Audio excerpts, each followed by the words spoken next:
এ বন্ধু, বলো বন্ধু একটা কথা বলছি। বলো। আচ্ছা বলো তো বন্ধু, হুম। এই বিয়ের আগে গায়ে হলুদ কেন হয়? গায়ে হলুদ? হ্যাঁ, বিয়ের আগে সবারই তো পাত্রীপক্ষের বা হ্যাঁ। পাত্রপক্ষের পক্ষ থেকে গায়ে হলুদ হয়।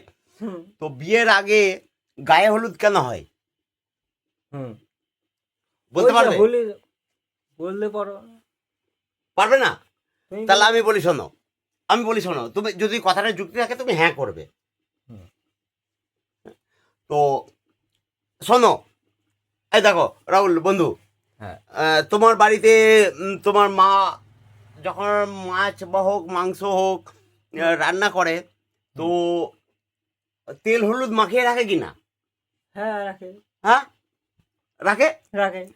তো দেখো, ওই থালায় পরে মাকে রাখে। তো বিয়ে হওয়ার পর না, আমাদের ছেলেদের জীবন বলো বা মেয়েদের জীবন বলো না, হুম। ওই হলুদটা এই কারণে মাখানো হয়, তেল হলুদ যাতে তোমাকে ভালো করে ভাজা যায় আর কি। আচ্ছা আচ্ছা। ভালো করে আচ্ছা। ভাজে, রোস্ট মানে রোস্ট না করলে তো টেস্টি হবে না, হুম সংসারের জীবন টেস্টি আসবে না রোস্ট না করলে, ওর জন্যে। হুম। কিন্তু ওই গায়ে হলুদ যার পরম্পরা, আচ্ছা, এটা গায়ে হলুদের পরম্পরা, এটা আমি বুঝেছি। তোমার বন্ধুরা দিলে তোমরা হবে কি না। সাপোর্ট করো জানি না, তো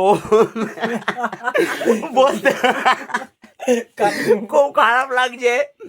হুম। তো যেহেতু তাও বিবাহিত বুঝেছি, জীবনে বুঝেছি। গায়ে হলুদ হ্যাঁ। হয়, আর আমরা যেরকম মাছ মাংস রান্নার সময়ও বা এই হলুদ মলুদ মাছকে মাকে একদম রোস্টেড হ্যাঁ। করে ফেলি। হ্যাঁ। তো আমাদের বিবাহিত তাহলে এবার জীবনকে কন্টিনিউ। রোস্ট করার জন্য কিন্তু ভাই, ভালো। বিবাহের আগে গায়ে হলুদের পরম্পরা, এটাকে বলে পরম্পরা। ওইটাই বুঝাইলো। মানে তুমি মাছ ভাজতে গেলে তোমাকে তেল হলুদ মাখাতে হবে, নাহলে মাছ ভাজা হবে না, ভালো টেস্টি আসবে না। তো বেশি সাংসারিক আনো। জীবনে যতক্ষণ পর্যন্ত গায়ে হলুদ না করে তুমি বিয়ে করবে, হুম। ততক্ষণ তোমার সাংসারিক জীবনে সেই টেস্ট আসবে না। এবার একটা কথা বলি। হ্যাঁ।